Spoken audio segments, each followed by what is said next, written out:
Yume Nikki is a special game. I've talked about it multiple times on this channel, and this certainly won't be the last time I mention it. Whether it's the game itself or the story around its development, there's something about it that draws people in, begging them to find meaning within its abstractions. When it was first released on June 26, 2004, no one could have predicted the impact a little RPG Maker game would have on the gaming world. So, as we come upon the game's 18th anniversary, I thought I'd honor Kikiyama's symbolism-soaked freeware by talking about something not a lot of people seem to mention. Today, I'm talking about Yume Nikki, I Am Not in Your Dream, the 2013 light novel adaptation of Yume Nikki. Does it stand up to the game even slightly?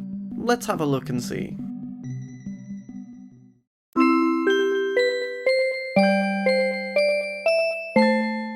I think it's important when talking about Yume Nikki to split it into two categories, Kikiyama's original work and Project Yume Nikki. If you aren't aware, Kikiyama is the unnamed sole developer of the original Yume Nikki. They developed each patch of the game and released them on 2chan over the course of about 3 years until 2007. The rest of Yume Nikki's history is pretty well documented. Kikiyama disappeared from the internet and didn't update their game or website for years, leading many to believe they died. Nowadays, we know that Kikiyama is still alive and answering emails again because of the Yume Nikki content outside of the original RPG Maker entry. There are 3 periods of activity with the Yume Nikki name: the original patches from 2004 to 2007, a spate of activity in 2012 to 2013, and finally the 2018 resurgence. 2018 saw Playism acquiring the game and releasing it in English on Steam, along with Yume Nikki Dream Diary, which we might end up talking about next year. Anyways, this part isn't as important. All you need to know is that there have been a number of different companies over the years with access to the Yume Nikki name, and this is due to Project Yume Nikki. Starting in 2011, merchandise like stickers and t-shirts began appearing in Japan with the copyright Project Yume Nikki and Kikiyama on them, and while it started off as quite innocuous, it actually gave us some pretty cool things, like an official soundtrack. It also gave us 2 separate adaptations, a 2-volume manga, and the topic of this video. While it's hard to tell how well these adaptations did financially, I can discuss how they've been received by overseas fans. The general consensus seems to be indifference. No one really talks about them, except to maybe make an offhanded reference to some of their weirder decisions. You may be thinking to yourself, isn't adapting Yume Nikki kind of pointless? And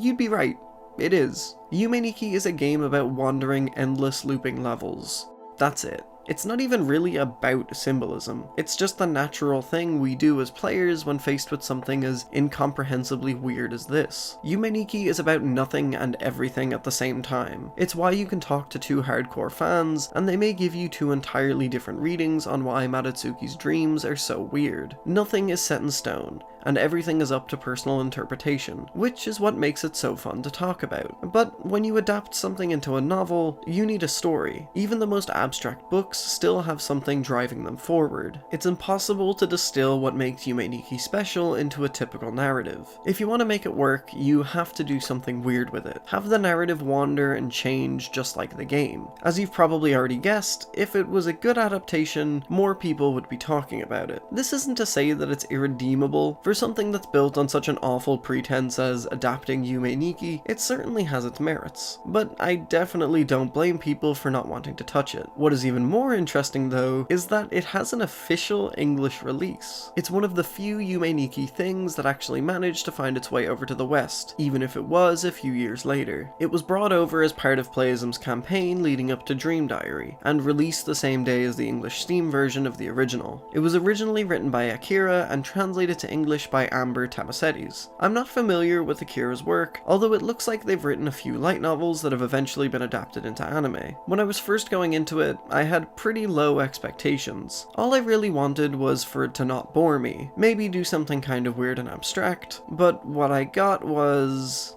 well, let's get into it.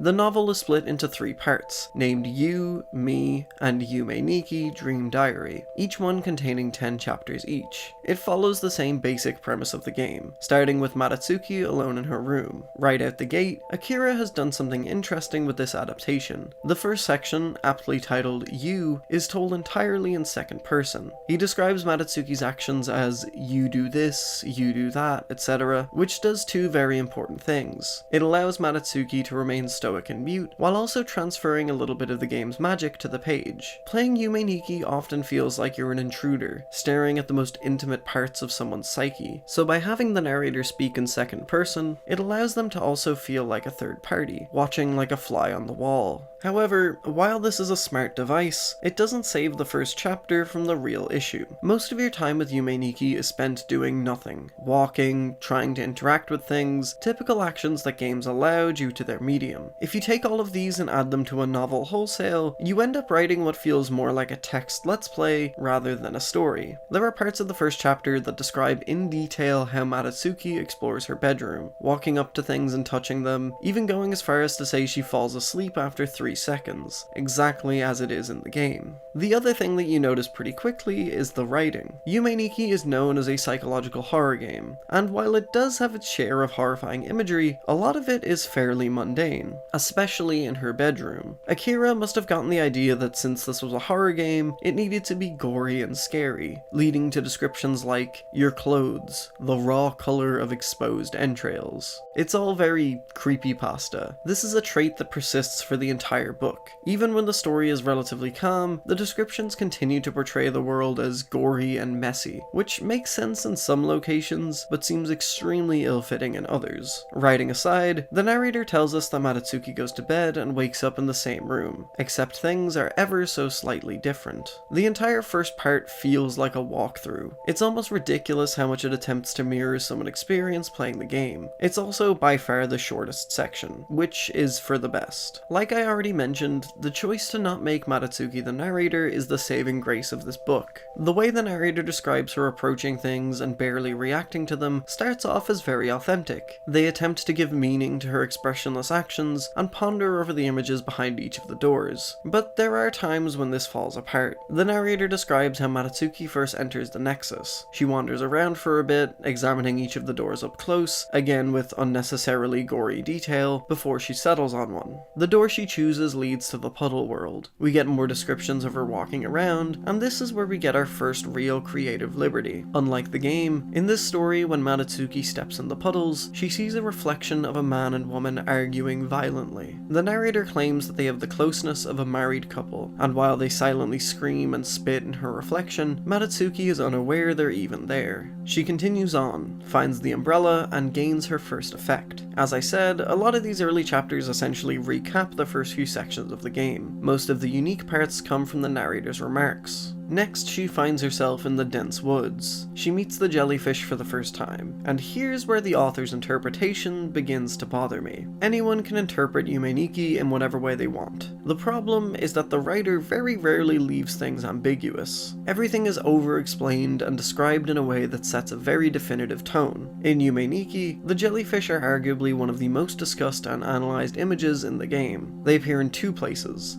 the dense woods, and the ending credits, and their unusual design combined with their noises and movement makes them one of the more mysterious NPCs you meet. For me, the jellyfish have always felt sort of otherworldly, like they're a premonition of tragedy. Unlike some other denizens of Madatsuki's dreams, they're not hostile nor friendly, they only appear alongside death. But they never seem to be the cause. I mention all of this because if you were to read the novel, you'd have a hard time coming to this conclusion. It's described as sinister, a disgusting thing, like its blood-drenched organs have been yanked out and it has been reconstructed into the shape of a human. This ties back into the author's insistence that everything has to be gory. In my opinion, it completely takes away the mystery of them by making them just another monster, another pitiful creature. Regardless, she finds herself on the Infinite Road, another iconic moment in the game. She walks for a long time before realizing the road is looping, while the narrator continues their commentary. The narrator often makes some Interesting metaphors. Here they describe her journey as being like Jesus Christ carrying the cross, and it's in these moments that we realize something. A lot of the narrator's comments are projections. Matatsuki rarely ever reacts to things in any way, never mind in the dramatic fashion that the narrator does. What they say about the images Matatsuki crosses says far more about them than her, making the narrator often feel more like the protagonist of the story. Eventually, she escapes the road and finds Shitai-san. We're treated to some more gross descriptions, and she receives the stoplight effect. After putting it on, she stumbles down the manhole leading to the White Desert. In the game, this is where the player encounters a creature named Manhole-sama. There's another interesting thing to mention about the writing here, and I don't know whether to blame the original text or the translation, but it feels very stiff. More than that, the author has a tendency to mix metaphors and comparisons a lot, sometimes even in the same sentence. As she approaches the manhole, the author uses 3 different images: something that's bright red and looks like a snake, that something that looks like a string is sprouting out of the manhole like a plant. I haven't cut anything out of this. It feels like something a college student would write just to make a word count, and this isn't the only time it happens. At this point, I think it's okay to skip ahead a bit. The chapters continue in this vein. She meets more NPCs, goes to the snow world, and eventually ends up in the Pink Sea. Here's where the book gets interesting, which is very fitting considering the Pink Sea is home to the most famous moment in the game. Once Matatsuki reaches the center, it's revealed that the narrator who we've been listening to this whole time is actually Poniko. If you don't know, Poniko, literally named Ponytail Girl, is one of the few human characters in the game. She's also the source of the Uboa event, and for that reason is one of the most discussed and theorized characters besides Matatsuki. Once part 2 begins, the focus shifts entirely to Poniko. While some of the second person narration continues, most of the book is now told from her perspective. As one of the only sentient beings in the dream world, she's been trying to figure out why the dream exists, how they could both be in it, and how to escape. She determined that the items Matatsuki has been collecting, which she calls effects, are important, and they have to all be collected in order to repair whatever has caused these nightmares. While this twist is appreciated, the next few chapters are incredibly boring. Poniko pontificates at Matatsuki, giving her a lecture on Jung and Freud, while she wanders around her room touching things and messing with her effects. After spending far too long explaining a very basic version of dream analysis, she becomes frustrated at Matatsuki's lack of interest and reaches out to her, only to discover that she's unable to touch her. She can't even hear Poniko, which explains her indifference towards these revelations. While Poniko tries to rein in her frustration, something catches Matatsuki's eye, a light switch next to the door. As she reaches for it, Poniko panics, and the room is drenched in darkness. But nothing happens. From here, the book returns to more familiar territory, following Matatsuki around a number of worlds. Except this time, Poniko is finding it hard to keep up with her. While Poniko is invisible, she does feel pain. She often loses sight of her, but finds her by following the pitter-patter of her footsteps. A lot of these chapters are uneventful. She talks about Matatsuki like a lost child, attempts to scold her when she does things she doesn't agree with, but all she can do is follow. That is, until she reaches the block world and loses sight of Matatsuki once again. After more searching, Poniko instead runs into the hat and scarf effect. Instead of being a silent and timid NPC, the novel depicts them as an energetic child. They speak in a childish tone, often goading Poniko and speaking in riddles. After teleporting her around to more game locations, she returns them to a high point in the block world, and pushes Poniko off, causing her body to splatter on impact with the ground. The final chapter of part 2 reveals the second plot twist. Early on in the part, Poniko explains that only when Matatsuki is wandering the dream world is she able to leave and explore herself, which implies that Poniko is just another part of Matatsuki's dream. This is the root of Poniko's journey through part 2. She's constantly questioning what her place is in the dream. She considers herself human and has knowledge of things like movies and books, yet she can't remember anything about her life beyond the dream world. After the fall in chapter 19, we get our answer. She wakes up, but this time she's not in the tent. Her vision is blurry and she can barely make out her surroundings, but she eventually gathers that she's in a hospital room. A man stands over her, spouting facts about dreams and Jung, very similar to the way Poniko attempted upon meeting Matatsuki in her room. This revelation causes her mind to spin, and she feels herself drifting back into the dream yet again.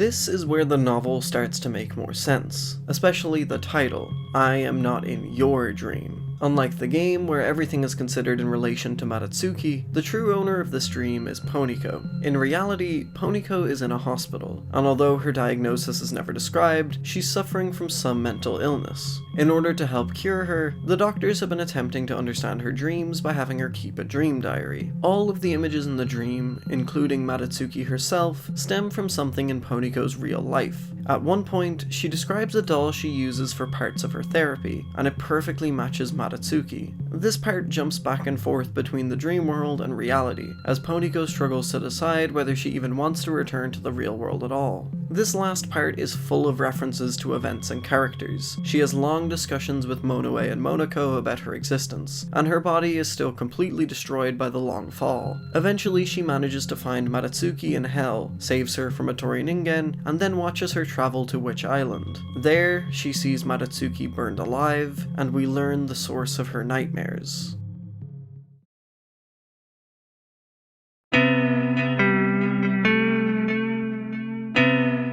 One of the biggest structural changes in the story is interesting, because the author changes one of the few things that could be considered a regular narrative in the game. Yume Nikki has a definitive beginning, but it also has a definitive end. While the implications are open to interpretation, these are the only guaranteed events in the game's story. Matatsuki is stuck in her room, or refuses to leave, and once she collects all of the effects in the dream world, steps appear on her balcony in the real world. The credits only occur if the player walks up the steps and plunges her down to the street below. Like I said, whether you believe the real world is still part of the dream, or that it's a metaphorical act, or that she can no longer tell the difference between reality and dreams, either way, this moment is one of the few guaranteed story beats in the game. In the novel, this moment is the beginning of Poniko's issues. She had constant recurring dreams of Matatsuki jumping from the balcony, and her being unable to stop her. At this point, we still don't know if this actually happened and is a repeated memory, or if Matatsuki was ever even real to begin with, but it clearly affected her so badly that she had to be admitted to hospital. In the game, collecting all of the effects and dropping them in the Nexus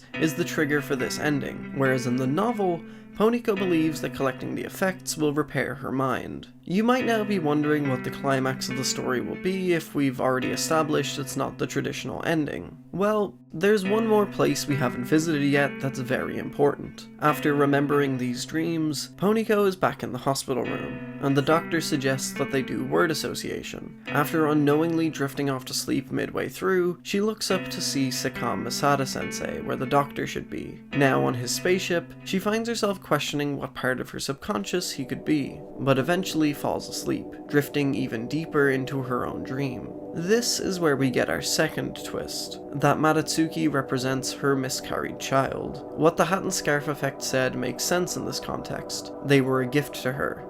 They were meant to hold hands and go on adventures, but she never got bigger. Matatsuki's braids are compared to that of an umbilical cord, and we're told that after a rough life, the loss of her child pushed Poniko over the edge. However, this still isn't the end. A shrill noise wakes her up. The spaceship is on a crash course, and she's forced to get out of bed. She sees Masada panicking, and what she once saw as her shadow no longer seemed very powerful. After the crash, she leaves and finds herself on Mars. She wanders the endless red roads, searching for anything to find meaning in. Eventually, she finds a crack in the ground, which leads her to the deepest part of her dream. In the room, she finds broken down machinery, trains that have been abandoned, but aren't irreparable. All they need is some work to get up and running again. Finally, she finds the source of her anxiety, the thing she hid in the deepest part of her soul, a creature that she compares to a giant fetus. The truth is, she's pregnant, and being so filled with anxiety for the future of her child, she attempted to run from it, hiding away the truth. It was better than the dreams of her child dying, or being afraid of how she would support her. In finally discovering the truth, she promises to never forget, to give birth to her child and save them from this dream. I will not be in your dream, as you will not be in mine, because you'll be gone, at least from my dreams, and we'll bid farewell. But I will find you in reality. I will hear your first newborn cries. You will surely open your eyes and look at me, and with a broad smile, I'll say, good morning. So, there's a lot to unpack here. As I mentioned near the beginning, I don't envy anyone who has to try and construct a straightforward narrative around Yume Nikki, and I think a lot of the decisions make sense. Poniko being the protagonist is both a decent early plot twist, but also a way of having an actual story with emotional stakes without completely changing Madatsuki's character. My biggest problem with the novel is how selectively obsessed it is with accuracy. It spends a lot of time going into excessive detail about the areas, even the way they connect to each other is on point. But then there are moments where consistency goes completely out the window. Madatsuki is fairly accurate for most of the book. She's as emotionless as she should be. But then there are other times, like when she meets Manho-sama, where she shows extremely strong reactions. I understand why moments like this are in there, but they don't feel very accurate to her actions in the game or the novel. It's like the author forgets sometimes exactly how she's meant to act. I've already kind of touched on this, but I'm just not really a fan of how the book is written. Maybe it's a light novel thing, but there were so many instances where characters repeat themselves, descriptions chop and change for no reason, and I know this is the localization's fault, but I spotted multiple spelling mistakes. There's also a lot of really bizarre references. For some reason, Poniko brings up 2001: A Space Odyssey multiple times, and even compares it to Charlie and the Chocolate Factory. There's also some odd references to Billy Milligan, a real-life criminal who was diagnosed with DID. Poniko's dialogue and thoughts are bizarre and stilted, and I really don't know whether to blame the translation or the original text. What I can say is that this book gave me my favorite simile of all time, which I will now read to you in its entirety. I carefully cover them up, like a cocoon, like an egg. I cram them together like the wife of President Kennedy, gathering his grey matter after the back of his head was shot out by an assassin's bullet. Just an absolutely baffling description. Then there's the actual twist, and this is the one I'm a little bit more conflicted on. A lot of the early sections of the book make more sense with the twist in mind. The way Poniko constantly refers to Madatsuki like a child, the married couple arguing in the puddle, the reproductive organs on the infinite road, it all makes sense in this version of the story. But then there are parts completely removed because they conflict with it. Most importantly, Uboa. With Poniko as the protagonist, I kept expecting Uboa to come up in some way. It makes sense. Poniko and the Doctor constantly refer to a person's shadow, their alter ego. Poniko even refers to our fears as monsters that need to be defeated, and only then can we become our true selves. Despite Uboa being exactly this for Poniko, the novel teases us with its potential appearance, but then never returns to that moment. It seems like a weird decision, and out of all the events that are referenced, it's kind of crazy that the most famous one is only alluded to. With all of that said, the biggest decision Akira made when adapting Yume Nikki is in its tone. I'm gonna sound like a broken record at this point, but Yume Nikki, and particularly its ending, is entirely up to your interpretation. Depending on who you ask, the ending is either extremely dark or incredibly hopeful, and both interpretations have their merits. But in telling a story that is completely unambiguous, a story with the definitive beginning, middle, and end, Akira had to decide a tone for themselves, and they decided to lean heavily into the horror. This book is gory, almost to an upsetting degree. There are times when it feels more like Silent Hill than Yume Nikki. A great example comes from the sewer section. In the game, this area has some interesting imagery, but for the most part, it's a lot of grey brick and graffiti, not the most horrifying place you visit. In the novel, Akira takes the sewers very literally. Poniko describes the horrible smell and excrement floating through, along with a lot of dirt imagery. While yes, if it was a real sewer, these would be completely accurate descriptions, I really don't like how this reading completely removes any of the mystery and magic of the dream world. It's not a real sewer with real refuse. It's a dream, and by holding them to real life descriptions, you lose the ethereal feeling of the game. There are so many moments like this where Akira takes relatively mundane moments and puts a bizarre horror twist on them. Yume Nikki's horror is extremely subtle, and most of it comes from the juxtaposition of the mundane and the bizarre. But when you make those mundane moments horror too, you lose a lot of the shock value. Also worth mentioning is how dark some of the aspects of the story are. There's no shortage of dark Yume Nikki theories out there, and without an official answer from Kikiyama, there's no way to really prove or disprove them. In the novel, a lot of these darker ideas are implied, if not confirmed. It's clear that a lot of the childbirth and fetus imagery exists because of Poniko's pregnancy, but it's also heavily implied that she may have been assaulted at some point. If you do decide to read it, then be warned. It doesn't go too deep into it, but it is there.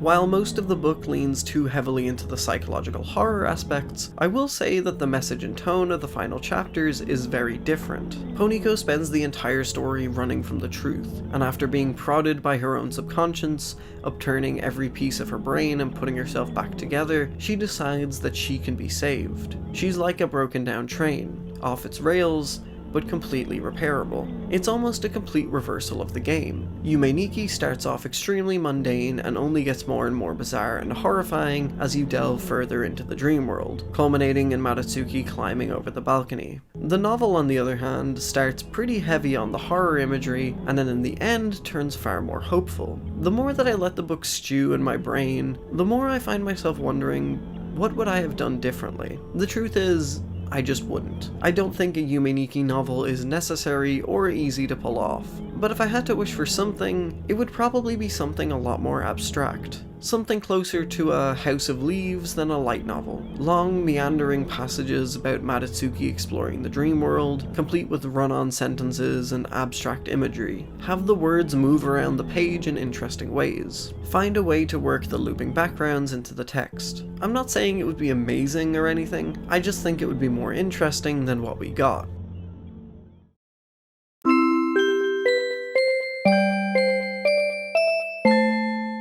Ultimately, Yume Nikki I Am Not in Your Dream is an okay novel based on a flawed premise. I'm not going to pretend it's an affront to all things Yume Nikki, but nor am I going to act incredulous when fans say they haven't read it. Like a lot of video game adaptations, it falls into the pitfall of simultaneously feeling like a text walkthrough, while also completely changing what makes the original so beloved. As a companion piece for fans of the game, it's completely passable. An interesting look into a completely different take on the same universe. But for people who know nothing about the game, I can't imagine there being much in here to keep you reading.